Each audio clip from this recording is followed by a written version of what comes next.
Welcome to this week's edition of Focus on Connecticut. I'm Tom Appleby. We continue this week talking to leaders from the legislature about how the state is going to get through its fiscal problems and other issues. Let me introduce our guests to you. State Senate Minority Leader John McKinney is a Republican, 28th District, which includes Easton, Fairfield, Newtown, Weston, and Westport. And State Senate Assistant President Pro Tem Bob Duff, Democrat from the 25th District, which is Norwalk and Darien. Gentlemen, thanks so much for coming. You're welcome. Nice to be here. And I was going to go right to the budget, but I can't include your community, Newtown, without acknowledging that the state and the nation is still recovering from that horror. We are. A tragedy beyond anyone's imagination. And it's obviously hit the town extremely hard.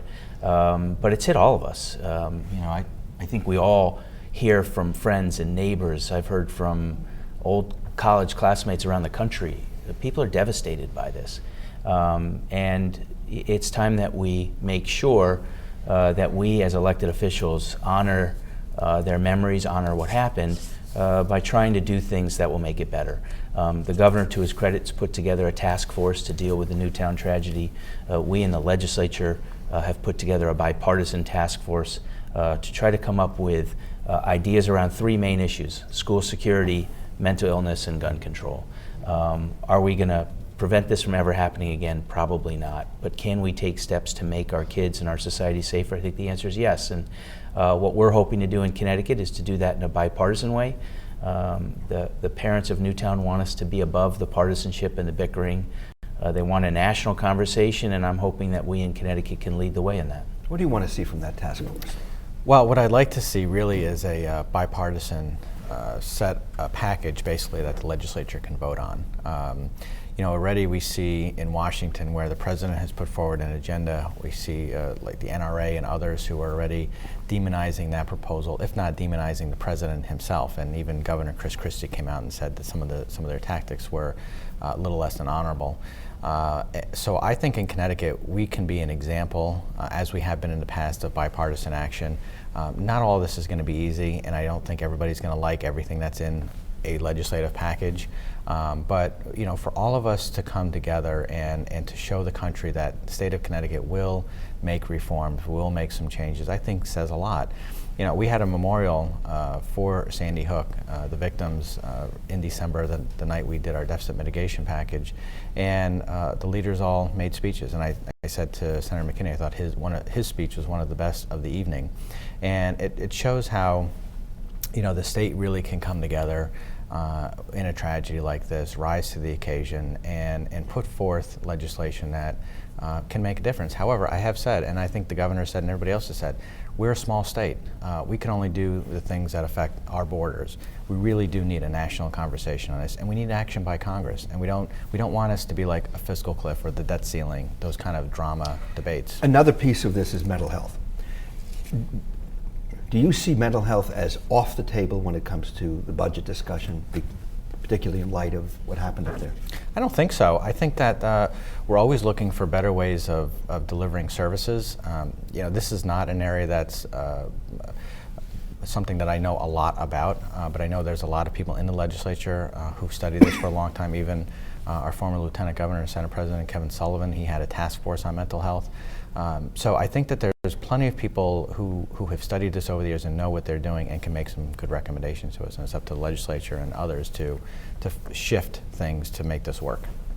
I agree. We're going to spend $19 billion or more in an annual budget.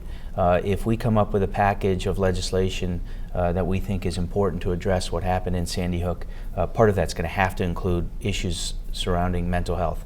If there's a cost to those, we'll prioritize those costs and make sure they happen because they're important. That's what we fail to do too often in Hartford. The economic troubles we have now are going to force us to prioritize. So I don't think anything's off the table, but certainly we have a new focus on mental health that maybe we should have had before, but now we do, and we're going to make some changes. We're going to take a break, talk about changes. You mentioned $19 billion or more that the state is going to spend over the next 2 years. Got to figure out how we're going to get the money to spend. And it looks like that may start to shift a little bit. Talk about that in just a second. Stay with us.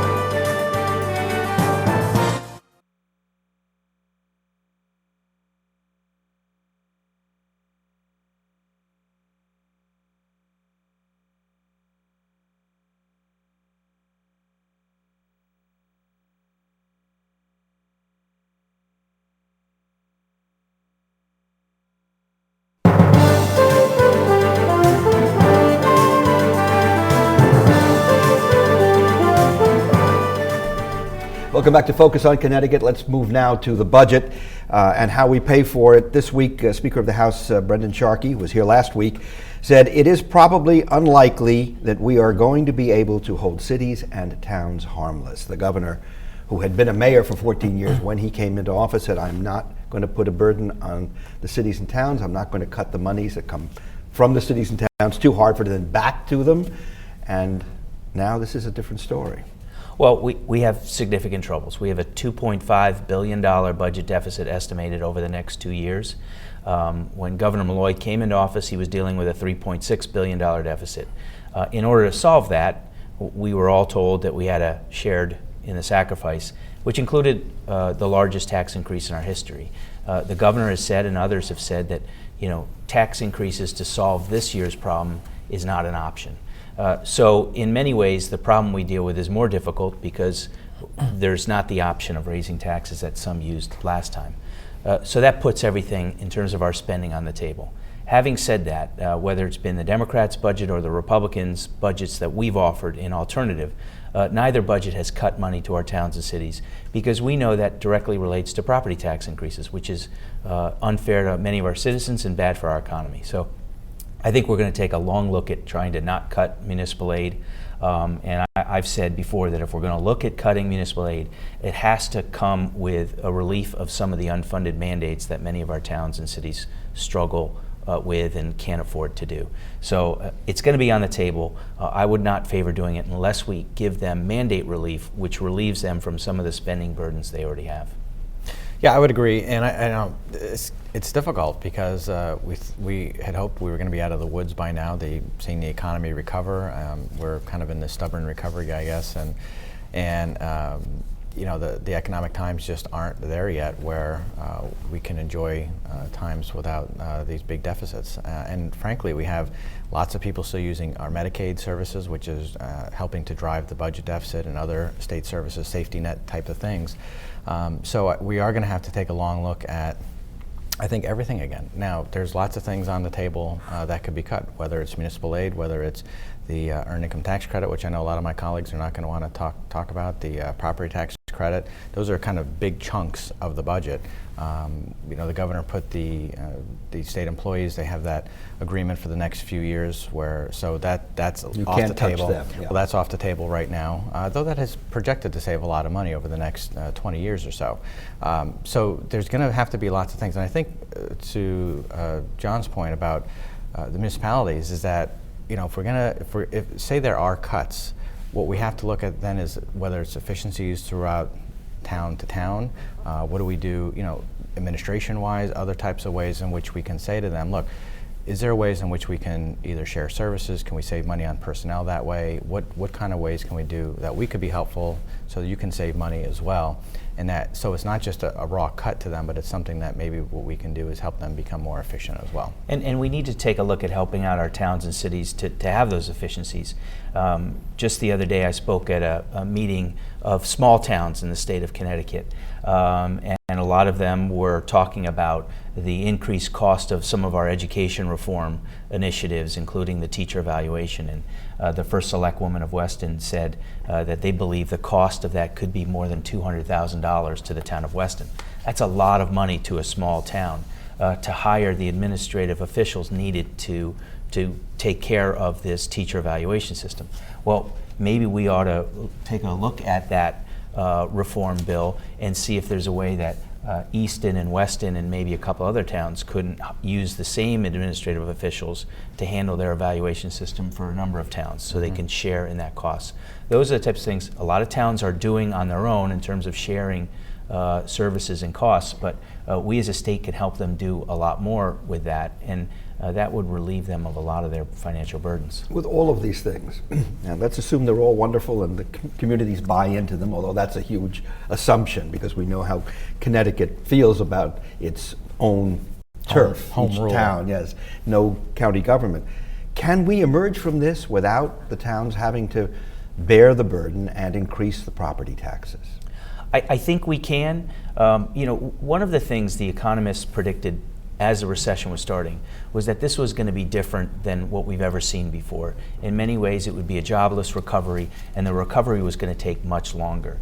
To me, that was a time where we should have completely transformed government and our spending in the state of Connecticut. We failed to do that. I think it's time we took a look at doing that. And if we can completely transform a lot of things that we do, we can cut state spending, which would protect our towns and cities. In this business, we have what we call a tease, which is when we come back, I'll let you respond to that. Okay. You'll be our tease. Back in just a sec. Stay with us.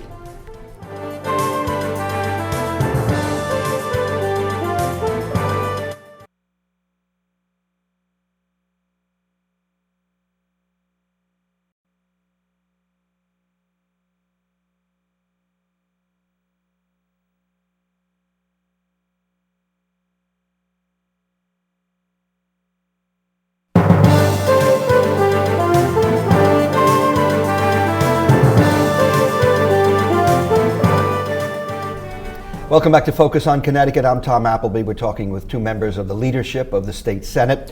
They are State Senate Assistant President Pro Tem Bob Duff and State Senate Minority Leader John McKinney. Duff, Democrat, McKinney, Republican. You're in the realty business. This has got to be a concern to your Well, actually, peers? the real estate market's actually been doing better and had a pretty good year last year. I know a lot of my colleagues did, and I did as well. So we see the market actually improving. And But if the state says, all right, towns and cities, you come up Right. with it, we're going to take some money out of your pockets now, you come up with the difference, it's going to be, well, I'm buying that home, what am I paying in taxes now? Well, yeah, absolutely, and we always kind of keep an eye on property taxes, and that's, I think, something we work on. And I just want to say that, this is, though you have a Democrat and Republican here, some of these solutions are not always partisan solutions. Mm-hmm. We had a deficit mitigation package that we came together on, and most legislators voted for that. And I will say this, it's not all bad news in Connecticut. Our economy grew faster than many other states over the last year or so. The governor just broke ground yesterday, and other legislators with Jackson Labs up in Farmington. We have a lot of new companies coming. Connecticut jobs are being grown here in the state. It takes a long time to kind of turn that ship around. And with this kind of economic conditions that we're in, we're not an island. It's not just Connecticut that's facing some of these problems. A lot of other states are facing the problems too.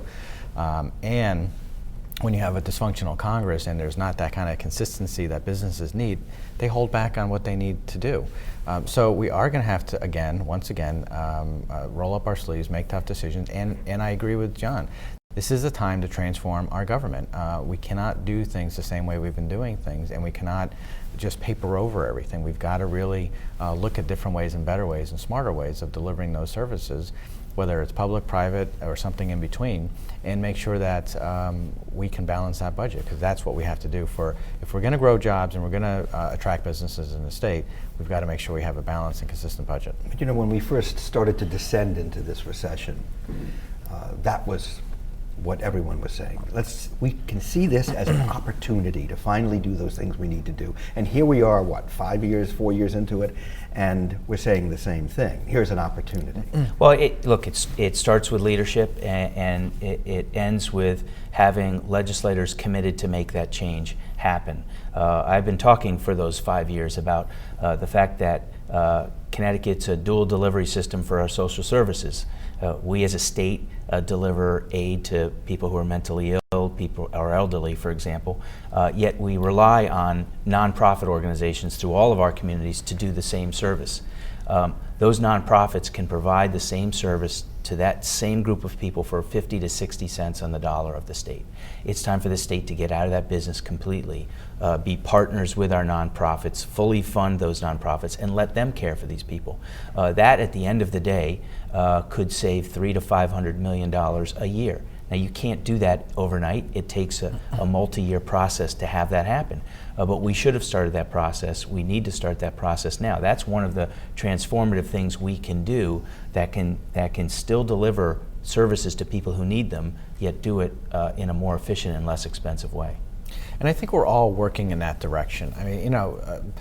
Working a bureaucracy is difficult, and lots of times you need leadership from the top, the governor or a governor, to work it and have partners in the legislature.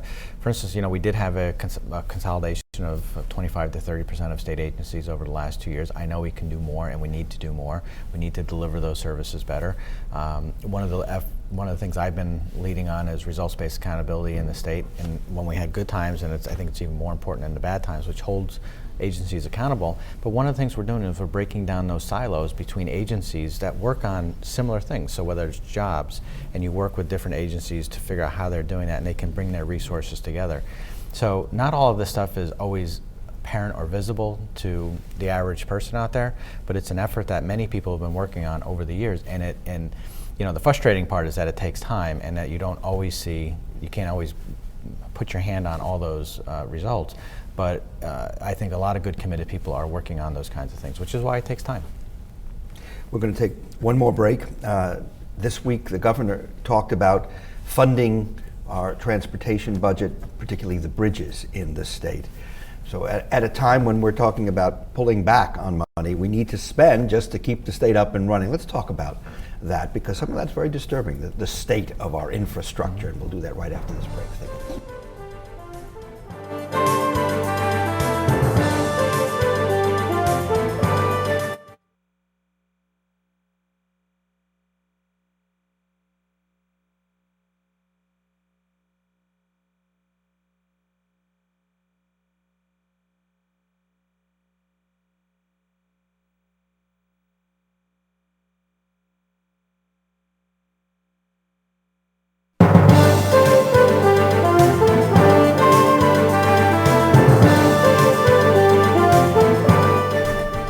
Welcome back to Focus on Connecticut. The state of the state's bridges. 15 million is what Governor Malloy is talking about, but that's a drop in the bucket when you talk about 250 local bridges eligible for rehab, 400 considered structurally deficient. Doesn't mean they're going to fall, but they're in trouble. And I think we three have been around long enough to remember when we started on this process of trying to bring our infrastructure back after the Mianus River Bridge. We were just shocked at the state of the state's bridges. And we've let that slip. Yeah, well, you know, it's transportation has been an area that I think has long been neglected. We have a lot of traffic in the state, and we haven't put the money into it. And we take money out of our special transportation fund and put it into the general fund, which is wrong. I think I applaud the governor for putting it on the table and saying that we have got to address this, because again, you look long term, you've got to address some of these problems. You can't just paper over it and you can't ignore it. But if it's a start, and I applaud that. Well, there are two huge mistakes that government has made with respect to our transportation infrastructure. One, as Bob mentioned, is we continued to siphon money away from the Special Transportation Fund for our general operating fund budget. Even Governor Malloy, who came into office saying we're going to stop that practice from happening again, had $70 million in his budget that he took out of the transportation fund to cover an operating budget deficit. The second mistake we've made is we've made bad priority decisions. It's not sexy, I guess, to say you're spending tens of millions of dollars to fix our bridges, but it's absolutely necessary.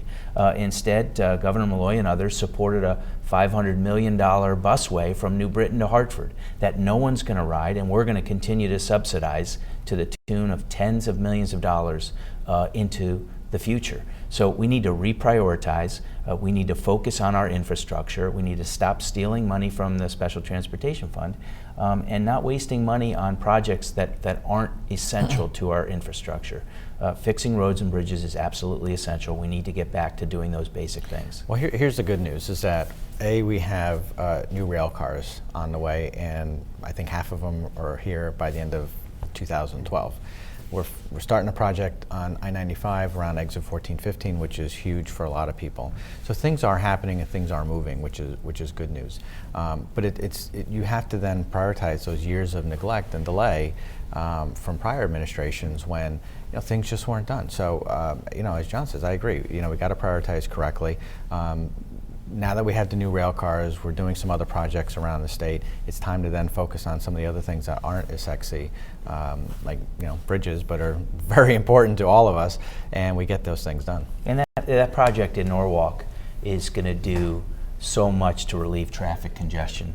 as someone who used to commute from Fairfield all the way down to Stamford, there were those choke points in Stamford, and we've eased that traffic. There was one in Bridgeport around the Route 8, Route 25 interchange. We've eased that a bit, and Norwalk is the last really point where Route 7 comes into 95, which creates so much of the traffic backup.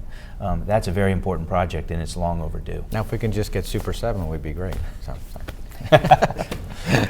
Well, that's a whole other program, and more. You can invite Senator Boucher. So back you to talk that about the program. sexy projects. The governor broke ground on this billion-dollar Jackson Biotech Lab.